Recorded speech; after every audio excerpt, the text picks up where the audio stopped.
So we just wrapped up our second episode, and we had a lot of fun talking about our testimonies and our early marriage. And just we hope that you stick around to the end so that you can hear some words of encouragement about how God uses every story for his glory. What started as a Saturday morning coffee date turned into a podcast where we chat about things like faith, family, finances, and so much more. We're just a husband and wife living this devoted life, and we're here to help you live this devoted life too. Welcome back, everyone. We are currently starting episode number 2. So, episode 1 was the why behind what we're doing with this podcast. And hopefully, in episode 2, We are going to be discussing a little bit of our history. We're going to be sharing with you our testimonies, how James and I both came to know the Lord. We're going to tell a little bit about early marriage and just how we met and just kind of the foundation of that. And the reason that we want to share this with you today is just so that you can know a little bit more about who we are. So, in episodes moving forward, you can then better have an understanding of just our past. Because a lot of times when you know someone's history, it gives you a better understanding into how and why they do and say the things that they do. yeah, kind of the where we came from Yeah. and where we're at, and hopefully where we're headed. So, Yeah. yeah. Fun stuff. Hmm. So I guess I'll start out with my testimony. Yeah, let's start there. I grew up in a Christian home. I am very thankful for the foundation that my parents laid. I actually asked Jesus into my heart when I was a little girl. I was probably 3 or 4 years old, so I don't have an exact date that I got saved, but I do remember very specifically the night that I decided to make that decision. My mom had just finished reading me the story of Jonah, and I remember telling her that I didn't want to run from God Hmm. anymore, which sounds so silly, maybe for like a 3 or 4 year old to say, but like that just kind of shows the understanding that I had You were that kind of a rebel. I was a little sinner. Yeah. But no, I understood the gospel message, and I told her that I wanted to ask Jesus into my heart. And so we prayed a very simple childlike faith prayer. And it was funny because I remember my mom saying that we needed to call my dad and tell him because he was working a night shift when I got saved. So we called him up, and my dad was a little skeptical that a 3 or 4 year old could ask Jesus into her heart and like fully understand, Hmm. the commitment that I was making. And so I said, Daddy, I asked Jesus into my heart. And so he was like, well, what's he doing in there? And I don't remember this exact part, but my dad tells it or remembers it very vividly. He said, you paused for a long time and then you said, well, he's cleaning.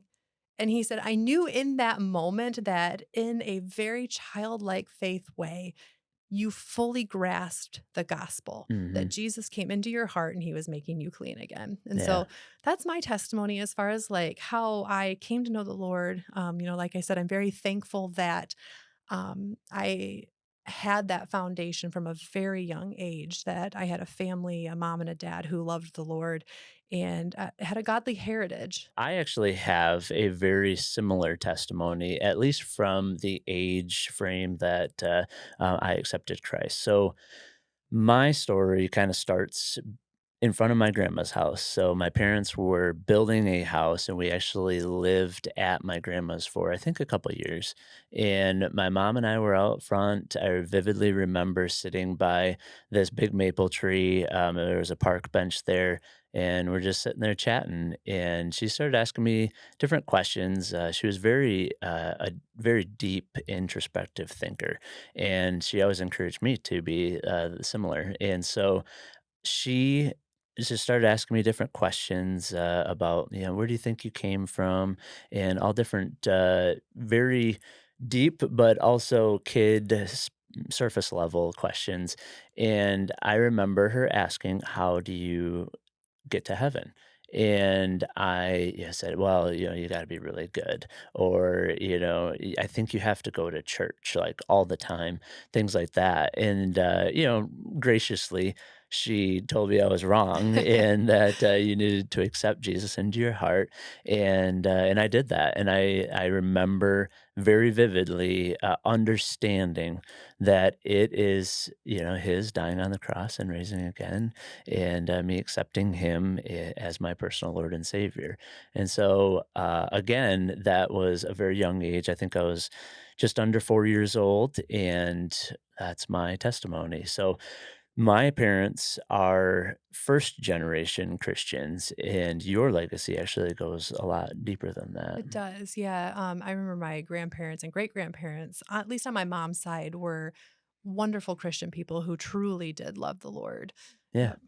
Yeah, it's pretty But cool. yeah, I think what's neat, about our testimonies is the fact that it really just does show how simple the gospel really is. And it just shows you that even a child can fully understand that God loves them, that He died for them, and that He wants them to come to Him. Yeah. Yeah. Let the little children come to me is what He told His disciples. And, that is our testimony. And it's funny because I actually had a conversation with a friend it was a year or two ago.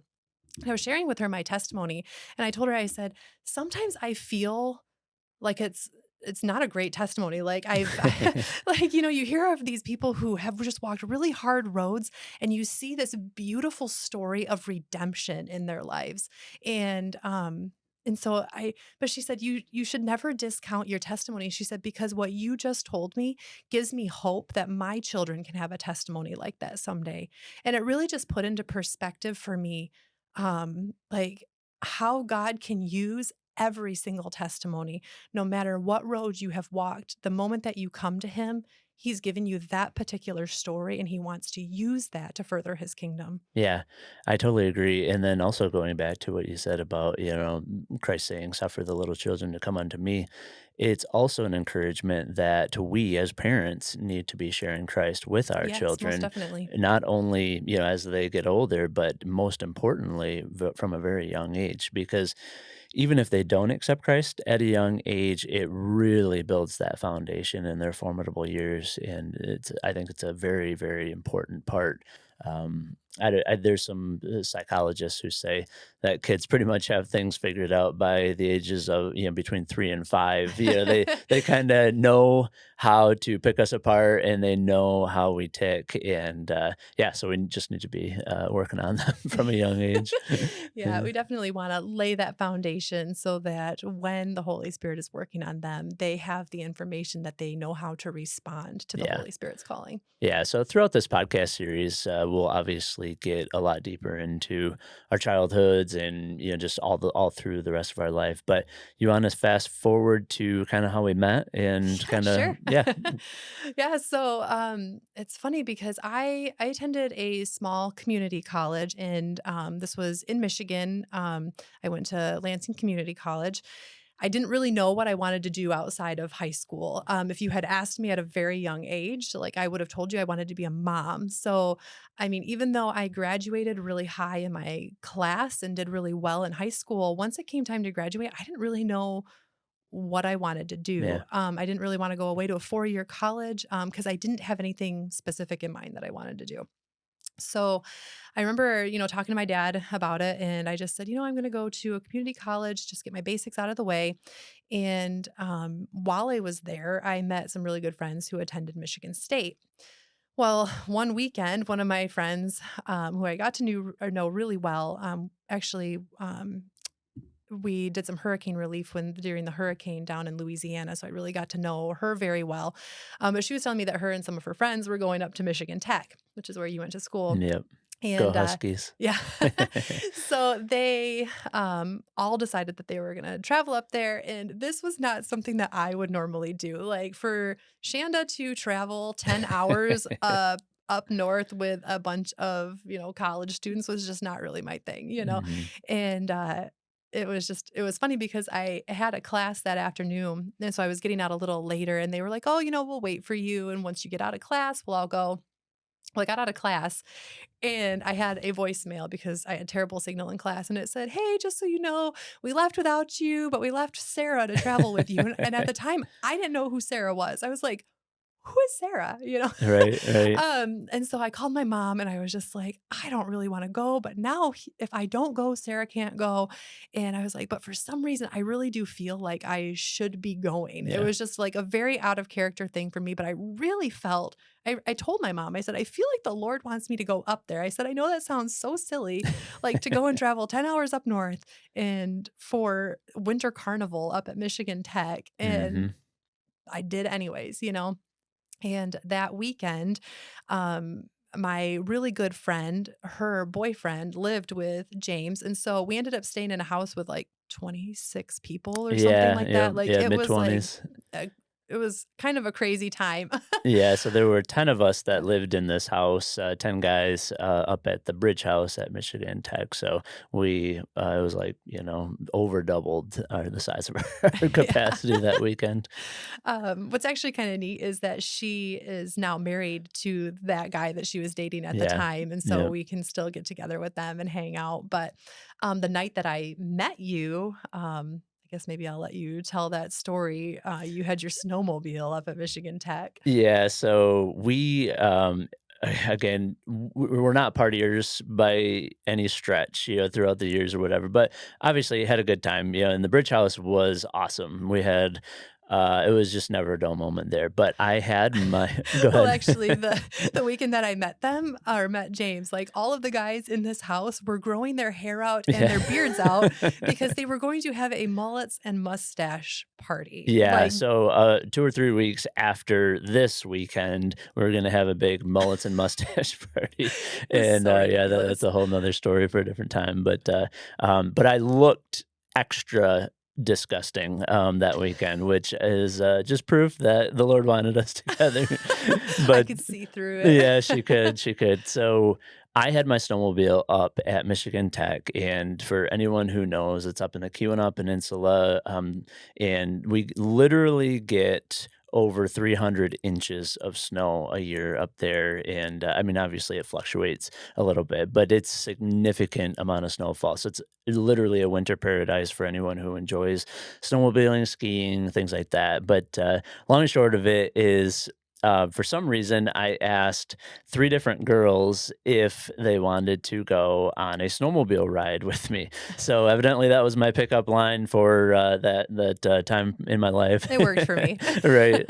So, the first one, I think she said no No, or you asked her what happened is you took all 3 of us for oh, rides, and that's on right, each yeah. ride, you asked the first girl if she wanted to drive. Or no, the first girl you didn't even ask because you didn't trust her to You're right, drive. yeah, she was a little crazy, and I was like, "Man, I just don't think that I trust her driving my snowmobile." And then the second Uh, girl, you asked her if she wanted to drive, and she said no. And then third girl, this girl right here, you asked if she wanted to drive, and I most definitely said, yes. yeah, for sure. Yeah, you said that that's what won your heart over. I think we actually have a picture of you and I when we got back. Like you were literally We like do. holding me up in front of the snowmobile. It was just like, Yeah, yeah, yeah. So, yeah, kind of a random story, but that was the beginning of, a really fun, friendship, yeah. and yeah, I mean, we, you were 10 hours away, and so we yep. had a very long distance relationship to where we were just talking Mhm. constantly, for, like, hours every night. We would Yeah. just sit and talk, and, it's funny because when we lived in Tennessee, for a few years, we worked with, they called it, like, the young singles group, and I remember a girl asking me, "Well, do you think that a long-term or a long distance relationship is good?" And Mhm. I said, for us it was. And the reason that I said that was because I knew someone, my good friend knew you personally and was able to almost like to verify Mhm. that what you were telling me is who you really were. Sure. And so we were able to have like a lot of really deep discussions. I mean, it's actually really funny because it was during this time that we talked about everything. I Yeah. think we literally talked about, I mean, this was before we even got engaged. We discussed Yeah. real or fake Christmas trees. Like that was like, it's like, okay, if we ever get married, like, are you a real tree person or a fake tree person? I was like, is there anything other than a real tree? And he was like, okay, check. Yep, check that box. And then we also discussed like how many kids we wanted to have. Mhm. Which she said too, and secretly wanted 3 total, so this is a little insight into how I negotiate pretty much everything.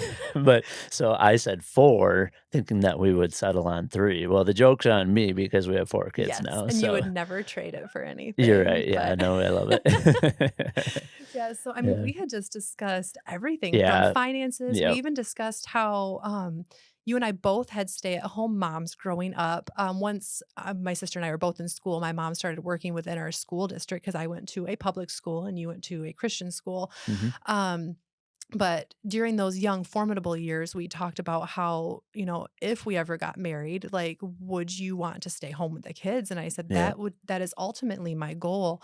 And so we had just discussed absolutely everything. I feel like prior to even getting engaged. Yep. Yeah, we talked about a lot. And again, I can actually be the over communicator in the relationship, especially early on. Mm, Now I feel like we kind of are a very good blend for each other. But, yeah. kind of going back to what I said about my testimony in my mother's influence on my life, she was very, very much a communicator. And we did, I mean, going back to our early relationship, I mean, we talked a lot and it wasn't like, okay, here's you're being interrogated. Yeah, no, it It's wasn't more that at of all. like, hey, I think we need to at least have this foundation to build upon. And if we're off, we either need to reconcile that early on or at least understand, maybe where our differences are. And fortunately, I mean, we both come from a Baptist church background. So we had, even though there were kind of different ends of, the spectrum, within the Baptist church that we came from, at least we had a Mhm. common faith, a common understanding, The and foundation was the very same. much Yeah, so. and so, Yeah. like, all of the things that were important to us are things that we aligned on. Yeah. In fact, actually, after we got engaged and we started doing marriage counseling with your pastor, Yep. because I actually moved in with his family, Yeah, didn't before we move even in got with me per se. yeah, She with his moved mom and into dad. my family's household. Yeah, Yep, moved yep. in with his family before we were even engaged. I mean, Yeah, we knew we were gonna be getting married, but after we got you in knew for okay, sure. I knew Yeah. for sure. I I'm a knew slow mover. I'm an engineer, very calculated. She had it figured out and I long was your before me. first girlfriend.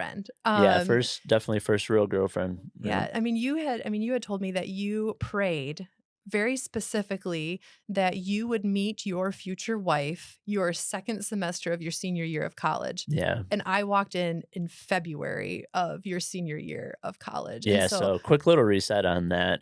I was very, very involved in sports throughout high school, or actually just as a young child through high school, even college, played some college baseball. And so between sports, hunting, fishing, outdoors stuff, again, I had plenty of, friends that were girls, but I never had a serious relationship in on purpose. And literally, like she said, a second week, I think it was. So I went back. It's like February 7th, I think was the day that we met. And you go back to school, the January 20th or whatever after Christmas break. And yeah, it was, 2 or 3 weeks out into my second semester senior year. She literally walked into my life. Like we crossed paths on the stairway in the bridge house as someone else was giving her a little tour of the so house, moral so of the story is never discount praying for yeah, very specific things in your life yeah, because yep, if it's meant to be, God will definitely honor those requests, totally. Yeah. Yeah, So anyways, yeah, fast back forward to our marriage counseling, it was kind of funny because we had had so many long distance conversations with all of this that we talked about.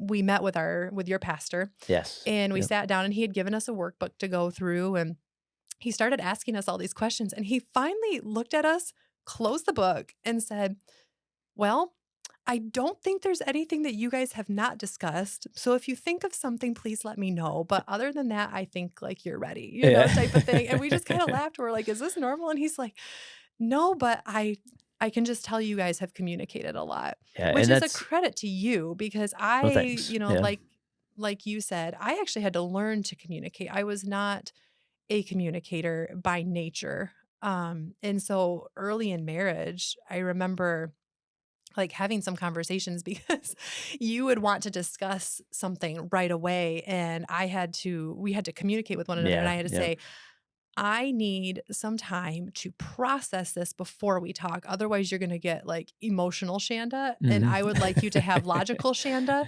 Uh-huh. And then you also had to come to me and you said, I need you to communicate with me more because I don't know what I don't know. Right. Yep. And so communication just became a huge foundation of our marriage, which started before we were ever even engaged. And like I said, I give you a lot of credit for, starting that. And I mean, I think you learned to not to be an over communicator as well, I did, because yeah. No, I had to adjust the other way. yeah, So, yeah, I appreciate you, saying that, and, you probably hear this a lot, as we talk through all kinds of different areas of our life, but I think I said to you, I'm not a good guesser, right. so don't just assume or don't just want me to figure it out. There's no reason. I also have pretty thick skin, right? Mm, So if you have an issue with something that I'm doing or not doing, like, let me know. Like, just tell me. Yeah, I right, would rather know. And even if I respond incorrectly and I get frustrated or angry or hurt or whatever, I view that as my problem at that point, not your problem in saying something right. to me. Because again, A, I opened that door, and B, now I have something to work on and I have something to do better at. Yeah, So, I think you even told me, you were like, "You're not allowed to be mad at me if you have not communicated yeah, with me." Like you that said, sounds "I'm like not a something I good would say. guesser." Yeah. You're like, "I'm not a good guesser, so I need you to tell me if there's something that I need to fix. You can't just assume that I'm noticing what I need to For sure. fix," you Yeah. know? You know, So, yeah. So yeah. And also, the story about our pastor and the counseling and things like that. That's not to say, like, we're some perfect, couple almost or definitely perfect not. being or to, say, like, "Hey, we had it all figured out," but more of just the importance of communication, and the importance of just collaborating and, we're never ever going to agree on Oh, everything, no, there's been a lot we've disagreed on yeah, over the but years. at the same time, at least we knew where we disagreed, Mhm, and we were able to, over time, probably grow a lot closer. mhm, You move this way, I move this way, mm, and Lord willing, we always move closer to God in mm. doing that. Right. And yeah, it was a great time in our life, and honestly, I can genuinely say that the last 15 years, which, by the way, we are coming up on our 15-year We anniversary, are. and yeah, it's been a fun journey, a fun ride. It has. Yeah, I'm very thankful for the journey that we've been on. And, like you said, you're over here, I'm over here, and we're hopefully growing closer together and closer to God. I remember one of the conversations that we had while we were dating was you gave me the picture of a triangle, which maybe a lot of people have heard this before, but I remember at that time I had never heard the illustration before of, Yeah, God is the top and here you and I are. And the closer we grow to God, the closer we are going to grow to each together. other, Yep. yes, So if yep, you think of a triangle as the 3 points of you, me, and God, mhm, the closer we grow up the sides of that triangle towards God, the closer we're growing together. And, yep. after 15 years of marriage, we can definitely, attest to that. And, this podcast started as a Saturday morning coffee date. And it's like, why did we have a Saturday morning coffee date? Is because even 15 years into our marriage, we still know the value of communicating Yeah, yeah. on the It daily. it's literally more important than ever, and, yeah, as we get pulled so many different ways with career and just, having Kids. 4 kids and all the different activities and the different directions that we're pulled on a daily basis, that regular communication, reset, and collaboration is extremely important. So, honestly, I think that covers where Yeah. we came from, and we also want to just hopefully this is an encouragement. And if you have a significant different past than we have, again, like Shanda alluded to earlier with our testimonies and things like that, don't don't look at that as a negative. Your past is a story that you can share with others, and that only you can resonate with that person in that certain way. And you may be the only Bible that they ever read. And so I want you to be encouraged and fueled by your past. If you feel like you have a lot of regrets, don't look at them as regrets. Look at them as opportunities to connect with people and to just continue to grow and learn. And if you don't have any regrets, don't don't look back, conceitedly, or that you're better than someone else either. Again, we all have different opportunities in our life and different challenges. And again, I just want you to be energized by where we came from. This is part of our story. This is how God has led us from, then till now. But you may be able to reach people that we would never, ever be able to reach Mhm. because of the things that you've experienced and accomplished and dealt with in your lives. Yeah, So, ultimately, it's about God and doing things for His glory, and He wants to use each individual person for His glory, and so our goal with this podcast is just to continue to encourage you to just live out the life that God has called you to, yes. and to live it victoriously, to live it with purpose, and just to live it full to the hilt, and just Hmm. to seek God and just to continue to grow and just to continue, that whole process of sanctification that we talked about in the first episode. Yeah. Yeah. Good stuff. Yeah. Yeah. That'll preach. Shake that bush. That's right. Uh, So awesome. Well, I think that's a wrap for now. Hope you come back and join us in the future. Seek God, love your spouse, hug your kids, and stay devoted.